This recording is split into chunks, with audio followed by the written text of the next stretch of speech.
And as we go, you can type any questions that you might have in the questions box, and then I'll see them as we go. And you can also raise your hand, and then I'll know you want to speak, and I can unmute you, and then you can speak. I'm just going to move the membership site over here so we can have that. There it is. Make that big for you. That's better. And I'm going to move this over here. Make that smaller. I should have done this all before I pressed record. There we go. I'm sorted now. Okay, so today I'm very excited about today. Oh, Christine just joined us. Welcome, Christine.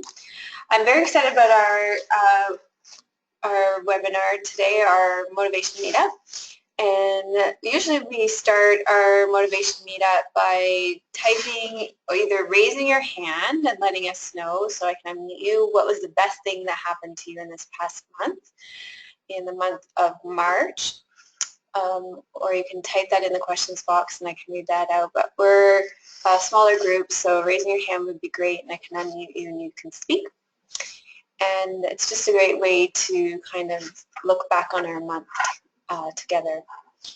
So either raise your hand or type in the questions box the best thing that happened to you this past month.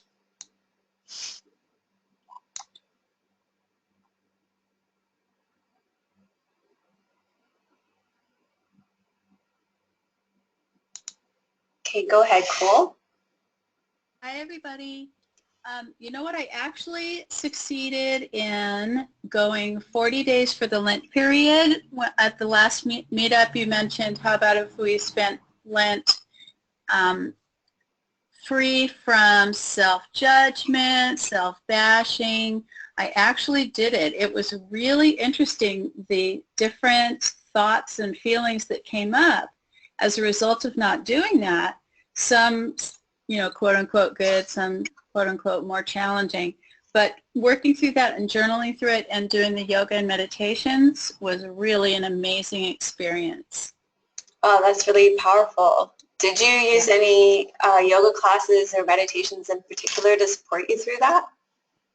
You know what? The weekly challenges tended to be spot on exactly what I was going through. And if I needed more support, then usually I would go to any of the guided meditations that you have, Melissa, or I would go to Ivy's devotionals, or honestly, it may sound silly, but just the connective tissue classes that you do with the little ball for the hands and feet, that causes such a systemic change in my feeling and outlook that it really would help me process through whatever I needed to process through. It was really an amazing experience, and I told my daughter about it because I would hear her self-bashing and being self-deprecating, and I would say, hey, how about, you know what I'm doing, how about if you try not doing that? Because it comes so naturally to certainly women that I know. We tend to criticize ourselves so much, except that most of us are on really intensive journeys of self-awareness, and to have that self-undermining, catastrophic kind of expectation is really limiting. And when you cut away from that and lose those limitations, it can be a little, it's disorienting at first to not have the limitations that you usually have on yourself, and then just that new ground to be to explore. And then also the fact that you had so many grounding classes in the weekly challenge, those really helped, because I'm a Vata. That's what I found out. I don't, through your classes, I'm a Vata. Yeah. But that really helped. Yeah. It's really cool because I think we try to create ground with those thoughts, even though they're self-deprecating thoughts. But yeah, to find that new ground in your body is really powerful. So that's really cool. Fiona had a really cool post about that just today in the weekly challenge about clarity through release in using connective tissue props too. So yeah, that's really neat. Yeah, thanks. Thank you. Great, great positive thing from this month, the best thing that happened to you this month. Thanks for starting us off with such a good one. Sure. Okay, who else would like to speak about what went well for them this month?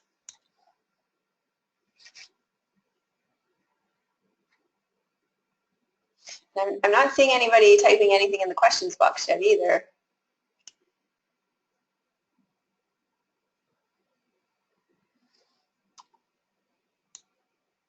Oh, Michelle's got her hand up. Okay, go ahead, Michelle. Well, one really fantastic thing that happened this month was that Martin and I were gifted a pass to a music festival, and it was just an amazing experience. But that's not really yoga related, but That is, I asked the best thing, and that was a great thing. Yeah. You were really charged up by that, I know. So I mean, if anyone saw Happiest Moment of the Day thread, they'd know that I was pretty pumped about that. But one thing I noticed that before going to a festival, basically these passes they're access all areas passes, and that's great, but my inner critic decided to pipe up, and it was all about it was self-esteem issues really that were coming to the fore with me. I was thinking about, I'm not cool enough to hang around backstage, I deserve to be there, blah, blah, blah. So what I did was a little inner critic check-in every day before I left and pay attention to what's actually going on here, and then I was able to work through that, and you know, that whole inner critic stuff is it's a game changer to be able to check in and see what is the deal here, instead of like being taken off on this wild ride. Yeah. So that, you know, that's I like to call that kind of thing road testing the yoga. yeah, I really like what stands out to me there is that you could have, like what I think I'm hearing you saying is that you could have had a very different experience, right? If you'd been led by your inner critic, you might not have taken advantage of that full access pass, but because you were checking in with that inner critic, I think what I'm hearing you saying is that you did take advantage of the backstage passes and probably had a richer experience for it. Yeah, that's true. It is true. Yeah, it could have been a different experience. It could have been tainted. I probably would have still enjoyed it, but not to the extent that I did enjoy myself. Having done that check-in, and also thinking about things like, you know, in the root chakra class, you talk about the right to be here. Yeah, that's something. I was doing a lot of root chakra stuff and thinking about, I have a right to be here. And also, you know, you can go up the chakras, you know, right to feel joy and all that kind of stuff. So, yeah, having all that to back me up, and it really changed my perspective, and I was able to get into the whole thing and have a really wonderful experience. That's great. I love it. Yeah.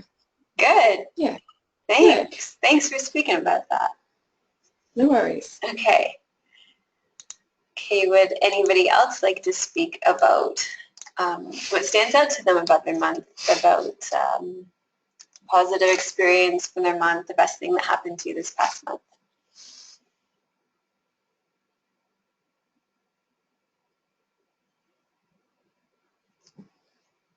Oh, I see. Diane says she's planning a trip to Ontario, and she should have her tickets this weekend to visit her aunt in August. That's exciting, Diane. Very exciting. Good time of year to plan those summer vacations.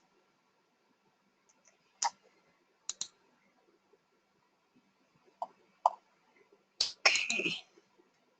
All right. So I don't see any other hands up, and I think I've got all the responses in the questions box now. So today we're going to be talking about something that I'm really excited about. We're going to be talking about our food preparation.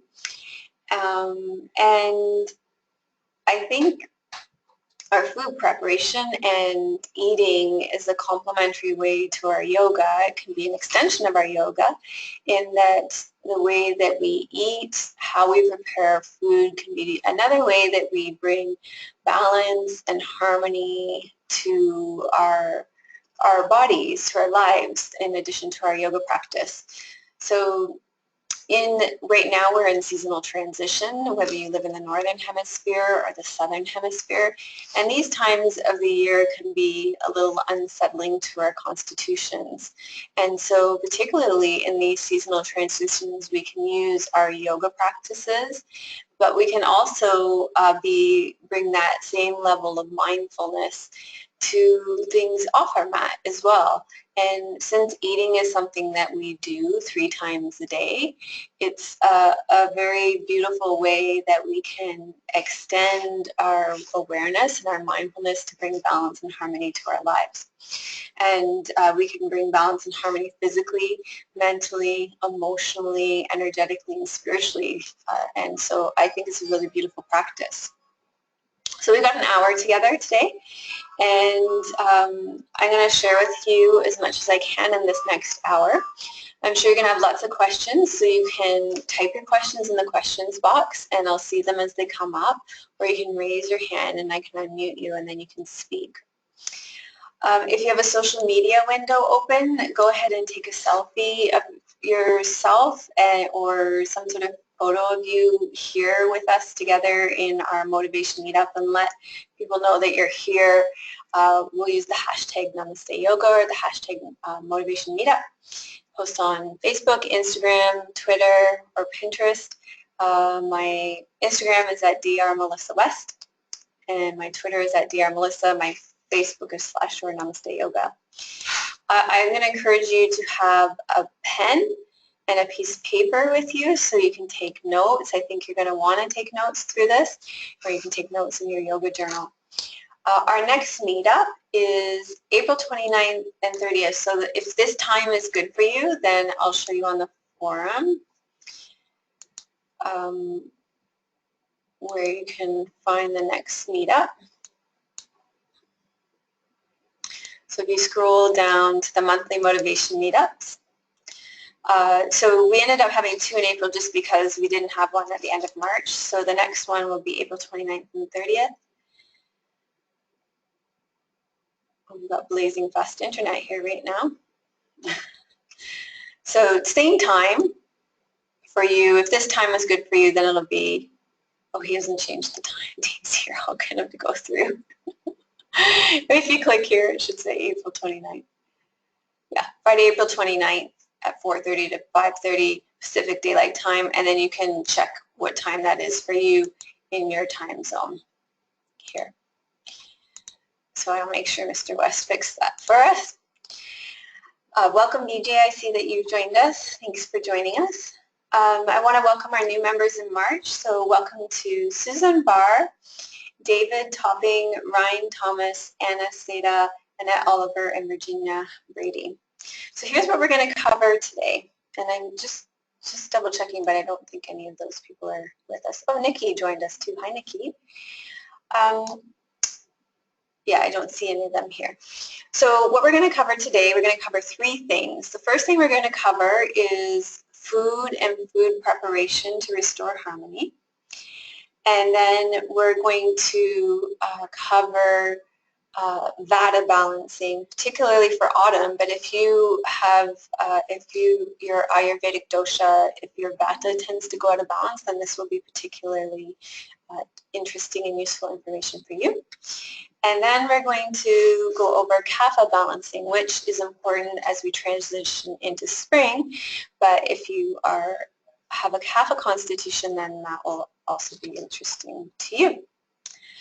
So so we'll begin with food and food preparation to restore harmony.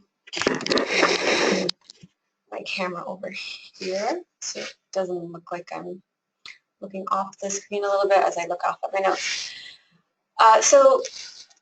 What we eat and how we prepare our food can be an extension of our spiritual practice. I think for many of us there is this kind of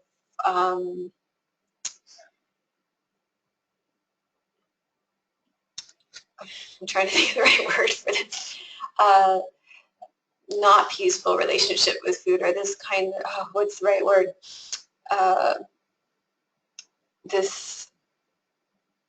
We have this frictional relationship with food almost, but conflicted. Thank you, BJ. We have a conflicted relationship with food. That is very true.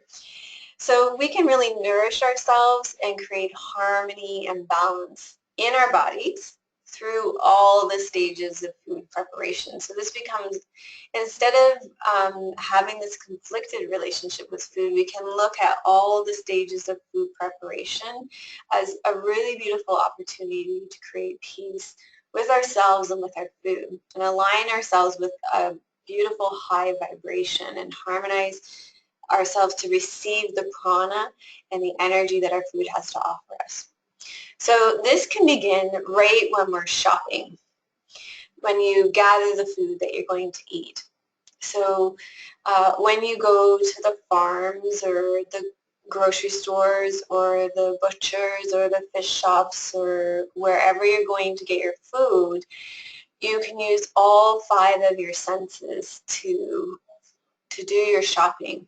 So of course, I think we use our sense of sight to see what the food looks like, but you can use your sense of smell to see what this food smells like, and textures to see what the food feels like. So, like if a lettuce is fresh and crisp, then it has a really lovely kind of crisp texture to it. But if it's not fresh, then it's limp and it's kind of rubbery. So texture is really important when we're shopping for food as well. So, and smells as well. Oh my gosh, I went to a bakery to order a cake today, and it just, I could just breathe that in all day. So I wanted to give you an example of when we're going shopping. We had been shopping at a place that's really close to our home, so we can walk to it. I think that's one of the attractions to it, and it's like a little open air market. But over the last couple of weeks, we had this awareness about this open air market. The man that works there, he smokes like a chimney, and so there's a lot of it smells like smoke in there. And so we decided that we are not going to go back to this market, even though the prices are very good, and he has quite a high turnover of produce, so it's quite fresh produce. But because we felt that the smoke is definitely going into our food, so we used our sense of smell and awareness to decide that that's not going to be a place that we're going to get our fruit anymore. Another place that we like to go where our senses are really pleased and the energy is really good, and maybe if you've watched any of my blogs, is Dan's Farm. It's like this really rustic farm. It's a barn, and there are wood floors, and then there's this turkey or chicken maybe that walks around in there, and you can feed the chicken while you're shopping. And so it's just a beautiful building. The aesthetics are really pleasing. They grow their own organic produce, and it's just a really great experience. So I know I'd love, actually, I'm going to maybe put Diane on the spot because I know she goes to the market every Saturday. I feel like you could speak to this, Diane. Oh, for sure. Yeah. Yes. Yeah, I very rarely miss a week, and all of the farmers there, they know me by name. I've been going there for years, and yes, I can get some special things from them. If I say, oh, I need some mushrooms, if I don't get there at a certain time, can you hold them for me? And I'll be there at such a time to get it, and different produce and that, and they'll hold stuff for me. So I find it's really nice that I'm able to do that, and I like going to the market in the summer even more so because they have a lot of musical entertainment. And outside entertainment, whereas in the winter it's all indoor music, which is nice, but it's not as nice as outside. And they have picnic benches, and they have a lot of the vendors are outside, like this man who makes his own pasta that I truly love and I've been buying from for years. He has his vending tent outside, and it's just a really truly wonderful atmosphere all the way around, and just I really like going there and just relaxing after working all week and just ordering a little bite to eat before I go around and get all my produce. And I like to get my I eat eggs, so I get my farm fresh free range eggs, and then I get my cheese and my yogurt, and there's a vendor now who makes grows sprouts, sunflower sprouts and bean sprouts and alfalfa sprouts, and I'm very getting into really enjoying the sunflower sprouts in a salad or just alone. And yeah, and then there's a lady who makes all her own organic soaps, and I love her products too. So I can go on and on and on about different things that I like and enjoy, and I go around the loop and I know exactly what I want, and I just throw everything into my basket, and yes, it's great. And then I go from there to my local health food store and pick up all my other products there. So I very rarely do much shopping in an actual grocery store, only a few things, right? Mostly it's market and the health food store, and then that's it. Yeah, so one of the things that stands out to me that Diane's speaking about is that, I'm just going to mute you because for the quiet, is that where at the market they have entertainment like bands and stuff, and so that's part of the environment, but part of that is the energy that goes into the food there too. And when you buy your food in places like that, you're taking that energy into your food, so this creates a higher level of prana, higher level of vibration of the food that you're buying too, which is really cool. Does anybody else want to speak about experiences of buying food like this where all your senses are engaged and how this contributes to a better food experience for you? You can raise your hand or type it in the questions box.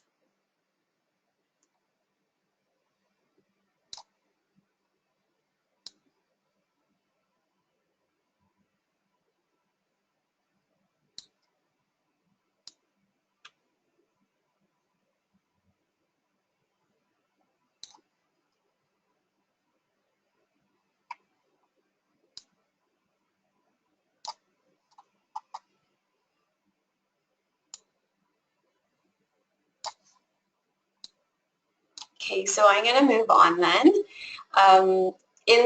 From the process of purchasing your food, you come to your kitchen. Your kitchen is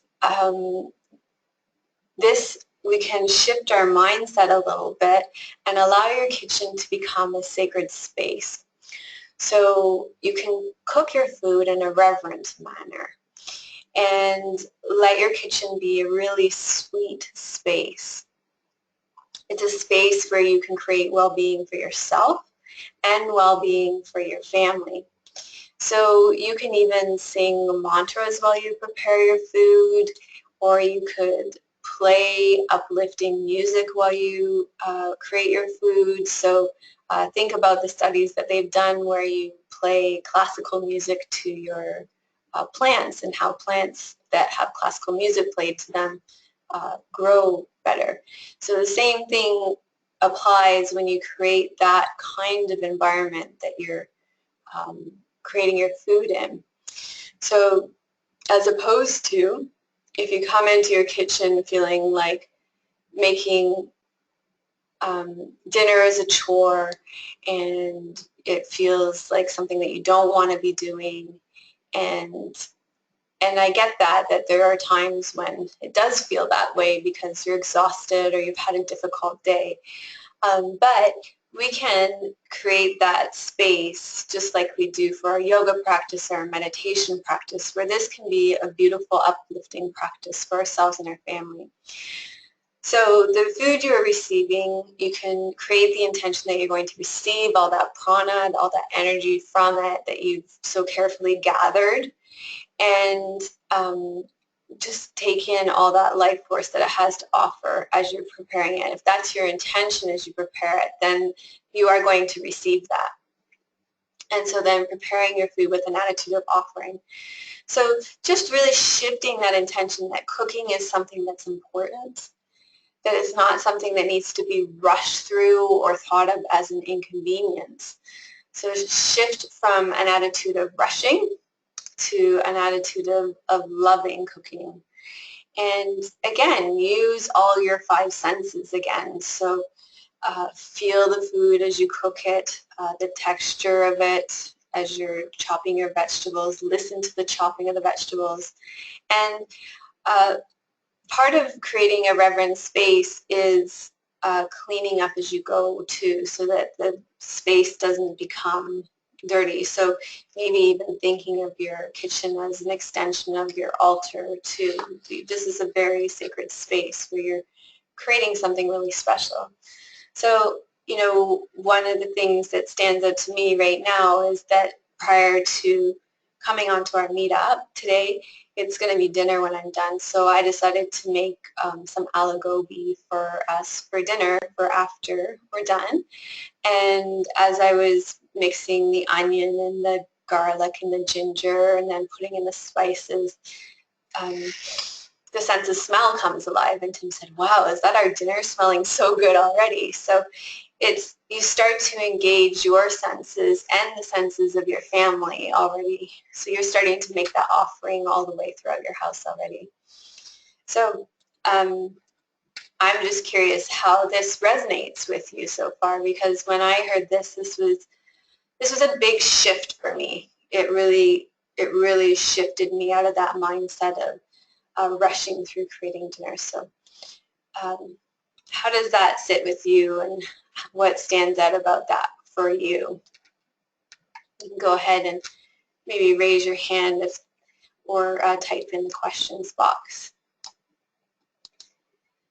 Go ahead, Michelle. Well, cooking is basically, for me, it's an extension of my creativity. Mm-hmm. And it's part of nurturing. It's an extremely important part of my life. When you talked about Tim saying about, oh my God, is that dinner? Smelling so wonderful already.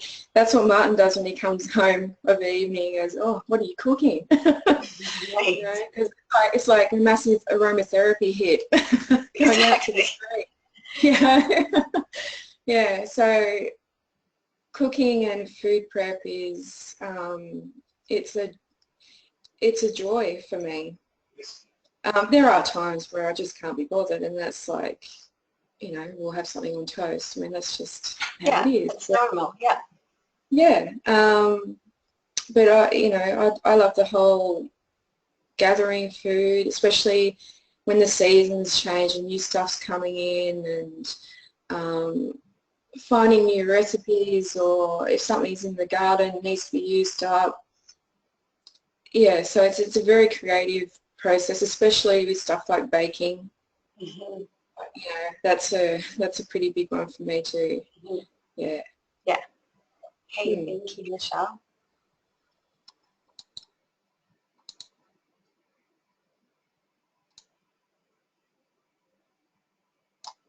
Okay. Okay, go ahead. Nikki, go ahead. So this is what I have been experiencing myself already without realizing this was the topic of the meetup.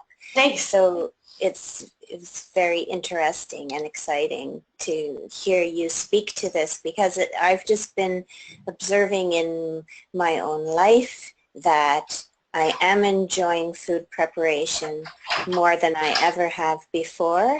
I have more time now, and I think that is the key part. I mean, I've always loved looking through cookbooks and, you know, dreaming of what I could cook, but it seems like I didn't have the time before to invest in trying these new things.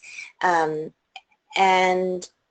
as Michelle said, I also find that it's a different way of being creative, and I definitely feel like it's a love that I can offer to someone.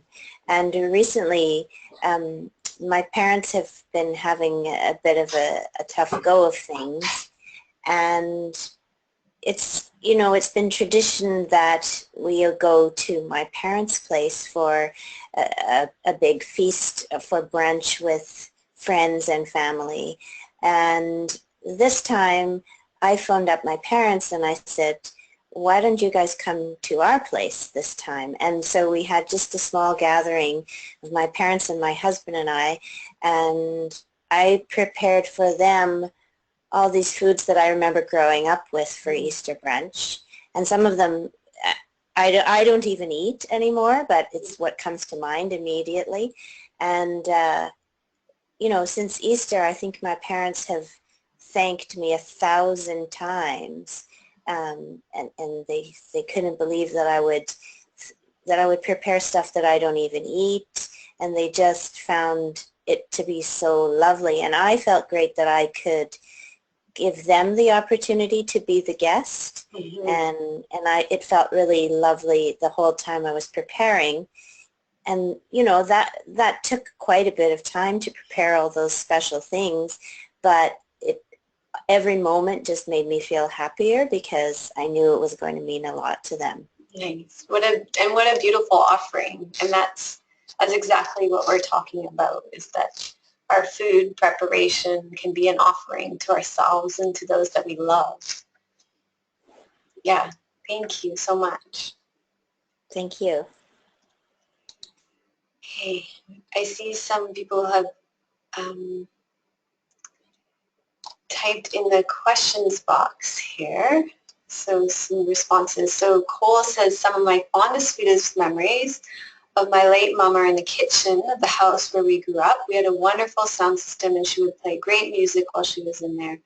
We kids usually would be attracted to the smells and the sounds, and we all spent a lot of time together in that kitchen laughing and preparing dinner. She says, I need to recreate this type of environment for myself and my heart, even if it's just me and my 2 little yoga dogs. So yes, it's definitely worth creating that same offering for yourself. Michelle said, I'm seriously thinking of building an altar in my kitchen too. And that's actually, Michelle, I've been thinking that too as I'm listening to all of you speak, and as I'm delivering this today as well, I'm thinking about building an altar in my kitchen as well now too. Jenna said, my husband and I enjoy cooking together when we are able to. We like to pick a new recipe and go shopping and then create a new meal. It's nice to take all that time and then enjoy the finished meal. I wish we could do it more often, and maybe even on a smaller scale when we can be mindful of preparing simple meals when there's less time available to us. Food is often something we give to people when they are sick or need support. So I think it shows the love and care we have to put into the food that we help them. And yeah, and we can show that same love. And so what I'm suggesting today is to open that intention of love and care and support to yourself and to your family each and every day. You know, not in a kind of perfectionist way, but in a way that supports you. And Cole likes the idea of a kitchen altar too. Okay, Diane, is your hand up again, or did I just forget to take it down last time? No, I just wanted to say a little comment on the preparation. I'm around it all day long at work. I work in a beautiful little dining room kitchen area at a seniors complex, and all of the food is homemade, right down to the soups, and just the whole meal, like which is served at lunchtime, and it kind of rubs off on you, all of the chef, when they're cooking and cutting things and preparing things and making broths for soups and stuff. So that when I come home, I have I take some of that home with me, so that when I'm cutting my vegetables and making my salads and stuff, it almost it's kind of like a thing that's around me all day, and I bring it home with me into the evening, and so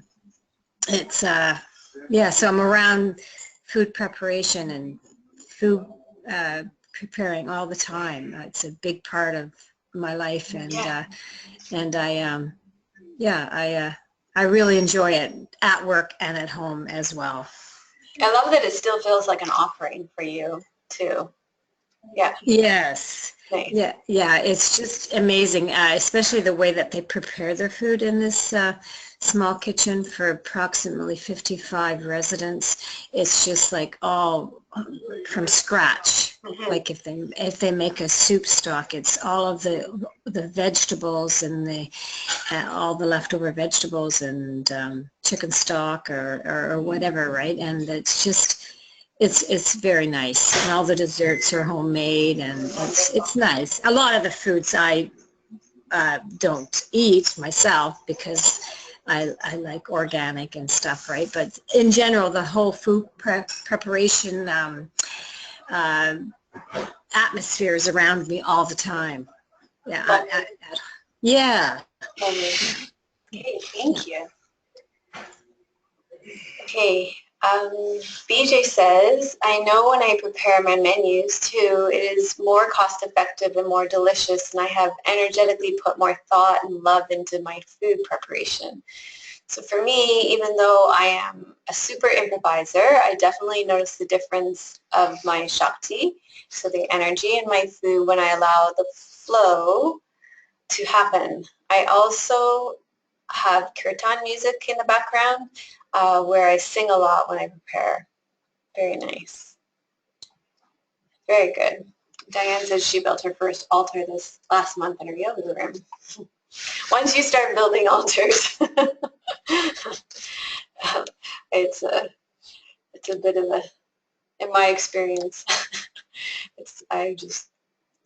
my old house, I had so many. I had one in my kitchen in my old house.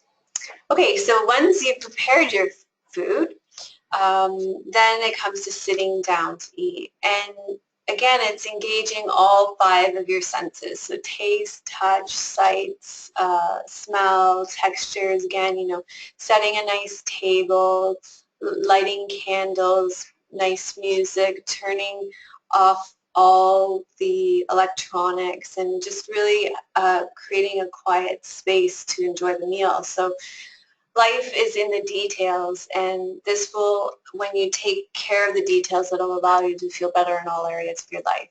So let yourself sit down and be free of distractions. And whether you say an official prayer or not, it just take time to create that mindful space to be thankful for your food. So this continues that reverence that you started in the kitchen, and even when you began your shopping, to acknowledge gratitude for your food and to open your heart for what you're receiving. And it allows you to connect with your food on a deeper level. So it allows you to nourish yourself with your eating, and it increases your consciousness as you open to this level of nourishment. Really, now we're going to start to get into kind of more of the Ayurvedic concepts and tips. But chew your food, really chew your food. When you chew your food, you're starting the digestive process. Sitting tall, this one, I've noticed I really slouch when I eat. When you slouch when you eat, you're scrunching up all your digestive organs. So sit tall just like you would in meditation, and this opens up all the space for your digestive organs to work properly. And then there's no need to rush when you eat. So when you notice yourself rushing when you're eating, ask yourself what else is it that you think you should be doing right now. I heard a teacher speak, and I'm actually going to be interviewing her, I believe, this week, an Ayurvedic teacher. She said, rushing is ego and it feeds us with self-importance. So just notice that tendency to rush. There really is nowhere else you need to be when you're eating besides eating. Okay, so that's my thoughts, or what I put together today around food gathering and preparation and taking that time to sit down and eat. Are there any questions or comments on that before we move on to the Vata balancing and the Kapha balancing?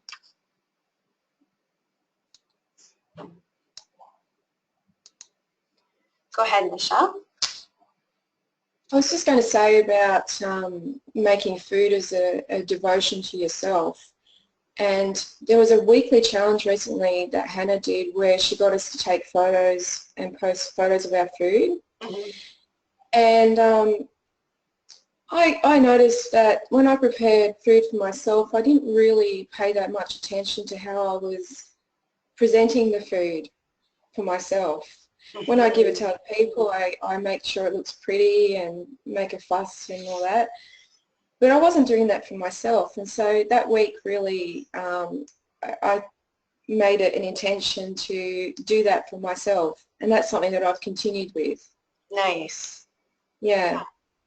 It's true. We tend, I tend to slap it on my plate too. Right? Yeah. Maybe more thought goes into the kind of nutrition that I'm giving myself, but not necessarily how I'm presenting it for myself. Yeah. Yeah. And I just wanted to say about chewing your food as well. Martin and I are really slow eaters, mm-hmm. and we really notice that when we go out to dinner with other people, we're with other people, and it seems like other people inhale their food. It's just they wolf it down, and we sort of come away thinking, did you get any enjoyment out of that? You know, it's sort of down the hatch and done. Yeah. Yeah, it's really hard on your digestion too, because you're not starting that digestive process in your mouth. It really leads to indigestion. So that's the importance of chewing. And then not chewing gum either, right? Because then you're turning the digestion on when you're not going to actually be sending food down the hatch. Yeah. Okay. Thank you, Michelle. Okay, any other comments or questions before we move on to the next section? Okay, I'm just going to grab a quick drink of water, and then I'm going to start with the Vata balancing.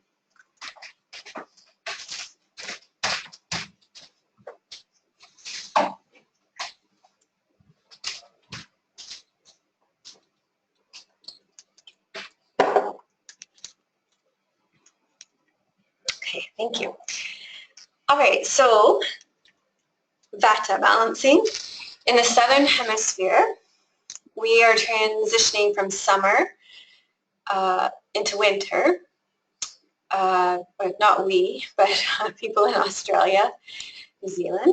You're transitioning from summer into winter for autumn. Now this is a season where you're experiencing a lot of movement and the wind picks up. The leaves are falling from the trees.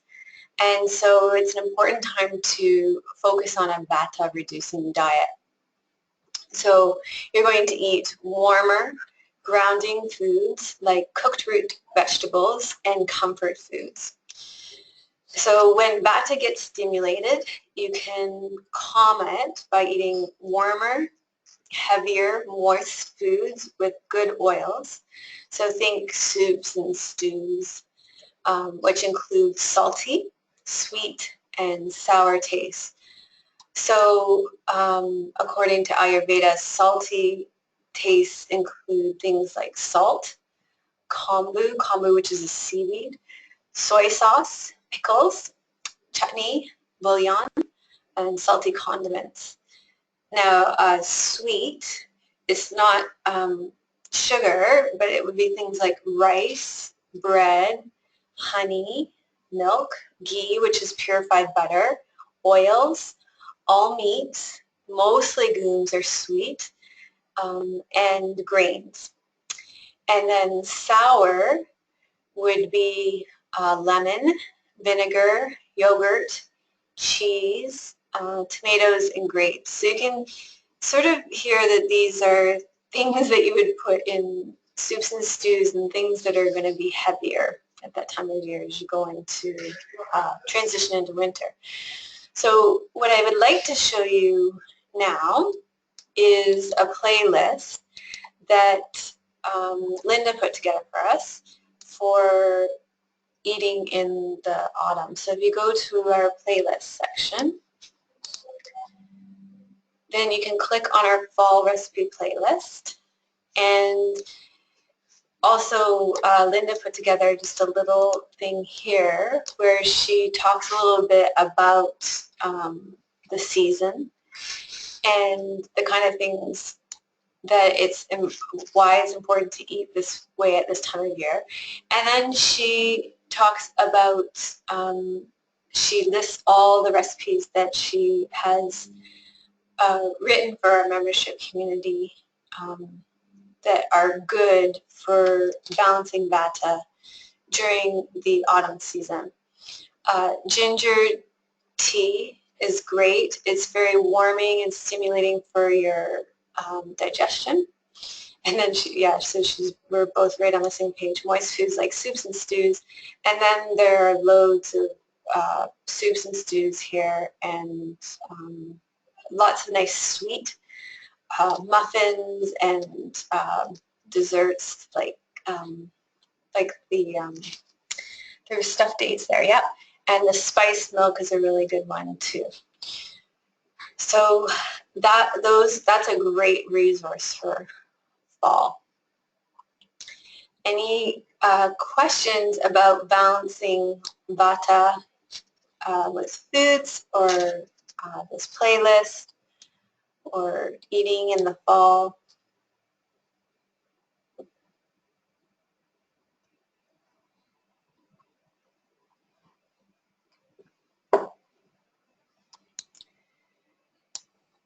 Okay, so then in the northern hemisphere, we're transitioning from winter to summer.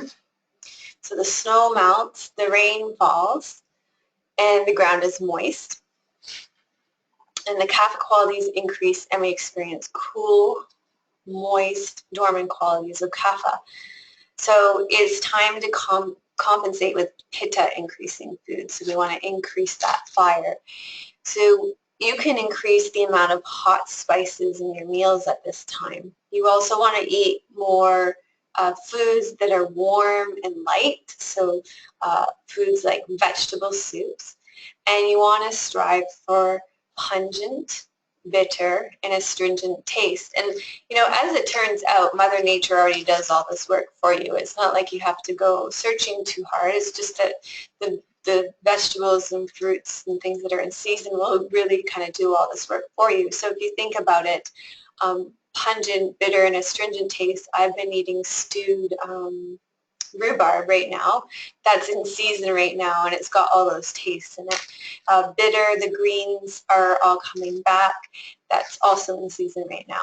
So examples of pungent tastes are ginger, cumin, black pepper, cinnamon, radishes, chilies, onions, garlic, and they heat and stimulate your body. They stimulate digestion. They help to eliminate that excess fluid that might have built up at that in the kapha season of late winter, early spring. They relieve colds and bronchitis. They get your metabolism moving if you're feeling sluggish in excess. In excess, the pungent flavors, they can cause anger and aggression. So too much pitta increasing foods are going to cause like too many chilies and too many black peppers, too many pitta increasing foods are going to cause pitta. So they're going to cause anger and aggression. Your bitters are your green leafy vegetables. Bitter gourds, which is bitter lemon, melon, turmeric, fenugreek, lemon, orange rind, dark chocolate. I think there'll be some smiles around that one. Olives, they increase vata and they decrease pitta and kapha. So, however, if you consume, everything is in balance, right? If you consume bitters in excess, they can produce envy, jealousy, and even bitterness. So too many bitter greens are going to make you bitter. And then your astringents are beans and lentils, apples, pears, cabbage, broccoli, cauliflower, and potatoes. They increase vata and they reduce pitta and kapha. But consumed in excess, again, they increase flatulence, constipation, and dryness of your body. So we also have a playlist here in the community playlist that Linda put together for us of all our springtime recipes. So again, she recommends the ginger tea for both spring and autumn because it helps with the digestion at that time of year. And then she recommends the recipes that are good for this time of year. I want to recommend the dandelion tincture is really good at this time of year because it will help to create the free and easy flow in your liver. And the liver is the main organ for spring. But there's those, like here's a great one that she did, which is the spring greens soup. So that would help you get in all the bitters. And there's just loads of, so this one is, like she's got all the beans and lentils in here for this time of year. So she's done a really great job of bringing in, like beetroots are a classic vegetable for spring. She's done a really great job of curating her vegetables and her recipes for this time of year. So any questions about kapha balancing?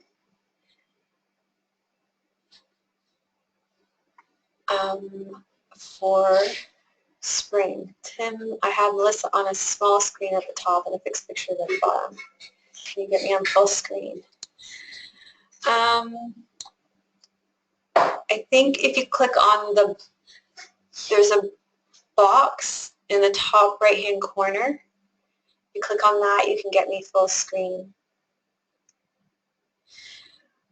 Okay, so Michelle wants to know, it's vata season, but I'm kapha dominant. How do I balance myself with food? This is a good question. So I would say with since you're going into winter, Michelle in particular, I'm going to unmute you. I want to ask you a question. Do you tend to get colds in the winter? Like, do you get phlegmy in the winter? Yeah, typical kapha. Okay, yeah. So I would say I would stay with like the moist and the warming foods, but I would be cautious of the dairy and the cheeses and things like that because those things are going to create that mucus. No!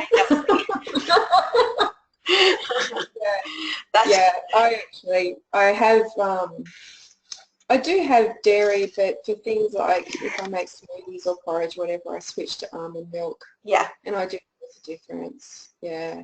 Yeah. Yeah, so it's a tricky one to balance because, yeah, you're told not to, as a kapha, sort of avoid too much sweet and too much dairy, and that's what this season's about, getting all those sweet root vegetables and stuff. Yeah. So kapha, so I put in a little note in case this question came up. When kapha is out of balance, it's important to reduce butter, oil, and sugar in their diets and incorporate pungent, bitter, and astringent tastes. Incorporate hot, spicy ingredients. Avoid cold drinks. Eat warm, light meals. Avoid eating to pacify emotions. And go for a brisk walk after meals. Yeah. Yeah. But yeah, you can still eat the warm, like make the stews and the warming vegetables and all that, but just be really cautious of those foods that are going to build those mucus in the body. Yeah. Okay. And do the ginger teas. Yeah, I'm big on the ginger tea. And do you do like the neti pot in the winter? I've never tried the neti pot. I think that's great for kaphas. Okay, well, I might give that a go. Because it'll keep your nasal passages clear. Yeah. Yeah, because that is something I notice is that phlegm build up, and it's, you know, especially you notice it when spring comes and you're trying to get rid of it. Yeah. So yeah, if you don't have the build up through the season, then, and then especially with your yoga practice too, if you keep those sun salutations in and like the cobras and the chest opening and things. Yeah. Yeah, I did the yoga detox class yesterday, so that was very clearing. Yeah. A lot of Kapalabhati. Yeah, Kapalabhati is great for that, yeah. And also I was going to say too about, particularly in Australia, we're a very big country and the climate's pretty diverse. So I think it's very important, just we have these guidelines about it's autumn, this is probably what you should do, but autumn for me here is going to be a little bit different from, say, BJ who's in Brisbane. Even that, it's not a huge distance, but it is a difference. So I think paying attention to your own body too and your environment, what's happening there. For sure, and it's going to be, your autumn is hugely different from my autumn too. Oh yeah, I mean it's still, I mean today is going to be nearly 30 degrees. Right. And overnight it's like 18 or something. Yeah. You know, it's a very changeable season. Yeah.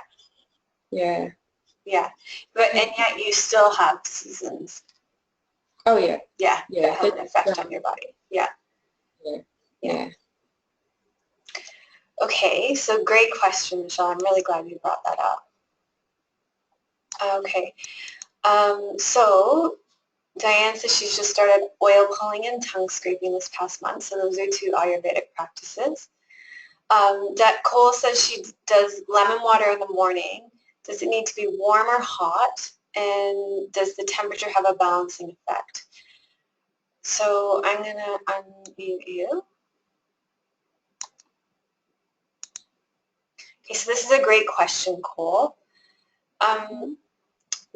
When you do the warm lemon water in the morning, it should be warm. So too hot is going to be just as damaging to the digestive fire as if it's cold. So if you're drinking cold drinks, it puts out your digestive fire. But warm lemon water is going to help to stimulate that digestion, especially first thing in the morning. It helps you to have that first bowel movement. Yes, it does. Yes. I get up really early, so I'm right in that 5 a.m. to 7 a.m. clock time where it's supposed to, so that's good. So one thing that I do is I put my tinctures in my, well, if you guys have watched my blog, I put my tinctures in my warm lemon water in the morning too. Yeah, I noticed that in your blog, so I want to get some of those. Yeah, the dandelion goes in that right now. So that's a nice. I have so many dandelions growing outside my door. I kind of want to make them, but I don't know. It's really, there's a lot of automobile traffic right out here. I don't know if they're going to be very healthy. Yeah. So I'll buy the tincture. Yeah. That's great. Yeah. Okay. Michelle wants to know more about oil pulling. So oil pulling is a practice that you use, well, maybe I'll get Diane to explain it since she's doing it. Go ahead, Diane. Why don't you tell Michelle about oil pulling? Okay.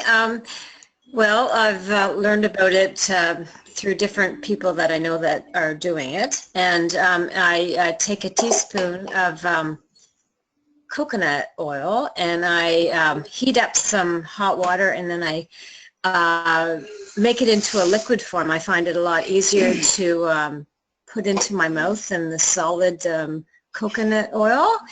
And I put it in my mouth, and they say to just swish it around for like 10 or 15 minutes. So what I found worked for me was I go into the shower, and the whole time I'm taking my shower, I swish it around in my mouth, and so that adds up to about 15 minutes. The time I get out of the shower, then I have a little cup and I just spit it into the cup and rinse my mouth out. And from all of the things that I've read about oil pulling, it's supposed to be very, very good for you, along with the tongue scraping, which is very new to me as well. It's supposed to eliminate toxins. That's why people do it. Yeah. Okay. Thanks, Diane. Yeah. Okay. Any other questions or comments? Michelle said thanks. Okay.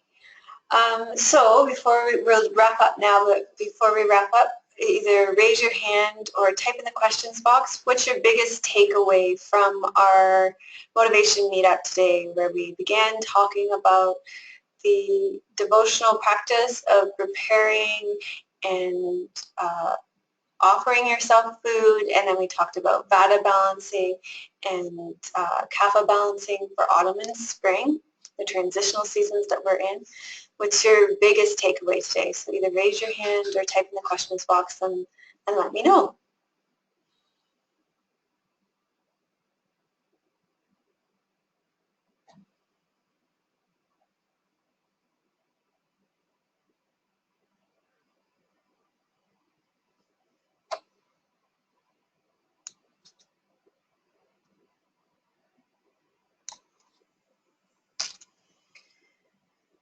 Okay, Cole says her biggest takeaway is that there's so much love connected to food, and it's a great way to treat oneself with love and tenderness. That's a beautiful takeaway, Cole. I'm really happy to hear that that's what you're taking with you today.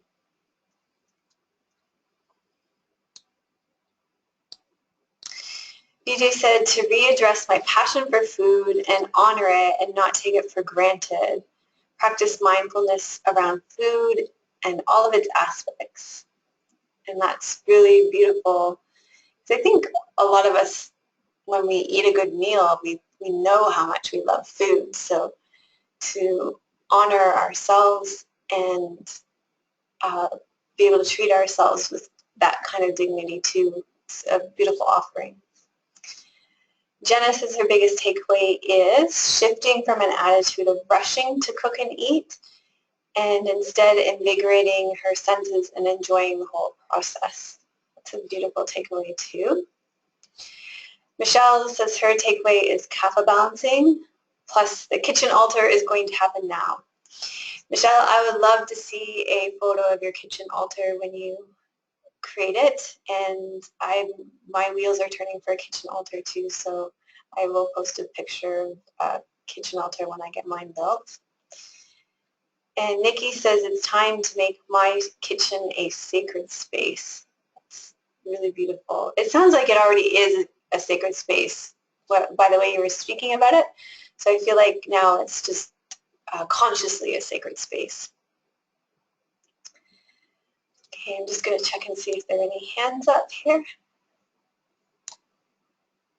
Michelle said I could vlog this. Yeah, I could vlog it when I build it. I'm trying to think.